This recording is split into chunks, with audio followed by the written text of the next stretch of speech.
flexible for being accommodating, because I know it was quick and fast, and thank you for coming today. Thank you to my mom and dad who joined us again today. And the candidates from in the district and out of the district, and those that have been very, very supportive, and to all the volunteers that have been knocking on doors, and those of you who have written checks and donated to the campaign. It will make a big, big difference going forward. So thank you. We heard a lot of kind words, and I appreciate that. And one of the big things that we hear is how to take care of the people within this district, within this county, and within the state. And you probably have heard me on several occasions talk about how do we grow the job market here. And I always talk about, I'm a bit of a research guy. I look at what does the data tell us. The data tell us that there are thousands and thousands of job opportunities that will be coming in the next 5 to 7 years. And outpacing by 2 to 1 are jobs in healthcare services alone. I'm very fortunate today to be joined by 2 recent moves here in this district. Dr. Jeff Cooper, who's a local dentist who started her practice 7 years. Dr. Markell, who opened his practice in December and today is growing and flourishing. And both you guys, thank you so much. In this quest to create job opportunity and to create a service level to accommodate the people that are living here, we always have to start the conversation with how do we start attracting the senior folks? How do we start attracting doctors into this area? And there's a whole list of things that we can start talking about. And I won't get into too much detail, but there are regulatory issues, there are tax-based issues, maybe some debt relief issues, and some other things that we can continue to talk about. But that's how we get people to come from out of state. The 50 or 60 doctors that we need to attract because we don't have a medical school here. But really the conversation is how do we put people back to work right here in this district? How do we retrain and educate those that are out of work?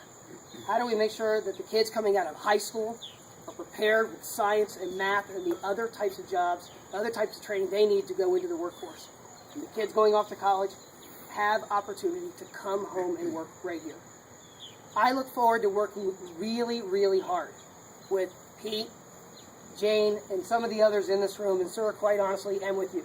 You've been innovative and thoughtful and thinking about how do we go about creating jobs here, and then how do we start and continue to take care of the people here. I wanted to touch on a couple of conversations when it comes to some of these regulatory issues. One, I had a lengthy conversation with Dr. Cooper, and he said to me, Andy, when I moved here after 25 years in practice as a dentist in Maryland, it took me almost a year to get my license here. I had to take clinical tests. I had to take the academic side, the testing themselves. It took almost a year to stand up this practice. And I think, why not find a way to enable him to hire others to come into your practice today so that they're not waiting a year. You're not waiting another year to grow your practice. Most folks don't know that the average doctor should see an average of 600 doctors. In Sussex County, they're seeing more than 1,230. Why is that? Because we don't have enough doctors here. Dr. Tom Kelly stood up his practice in December. Today, I think we chatted about 725 patients in 8 months.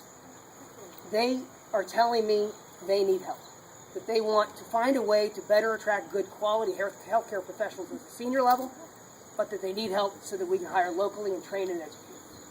There are some other issues that I'm running. One, finding a way to do better and more effective transportation services. And another is to make sure that in the long term, we're thinking through how to plan for the thousands of people that will continue to come here. I'm not encouraging growth and encouraging development, but I look at the statistics, and they're telling us 40,000 more in Sussex County alone in the next 10 years. That's more schools, harder on our roads, harder on our police and fire and everybody else. We have to start having that conversation right here at home. Because I'm fearful if we don't start thinking about that in the future, we're going to have a lot more problems. So I would love to chat with every one of you, one-on-one, or however I might be able to meet with you and your friends and the family and that you don't know, because, sir, you're right. This campaign is going to be won on the ground. We're knocking doors every single day. And we're having people show up to help us knock on doors. Because people need to hear the message. We know that the other candidates out there on both sides, they're pushing out their message too, but so are we. On September the 11th, I am in a primary. And if you live in this district, I need your vote. And once we get through that, I need your vote again on November the 6th. and I look forward to that day when I get to join you and Pete and some of the others. So on Saturday, I'm going to make a shameless ask. On Saturday, we are doing a district-wide canvass of the district. If you can knock on doors for a couple of hours on Saturday at 1 o'clock, please let me know. Tom Nardi, my campaign manager, who is here today, has made sure that he says, I have sign-up forms with me. So, sir, you're right. We need to do this, and we're going forward, and I look forward to working long-term with you.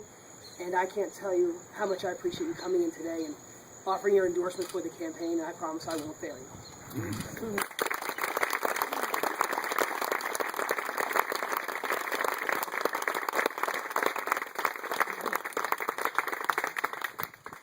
I know that I appreciate everybody coming. I know that some folks are here from the press. I'd be happy to take any questions afterwards.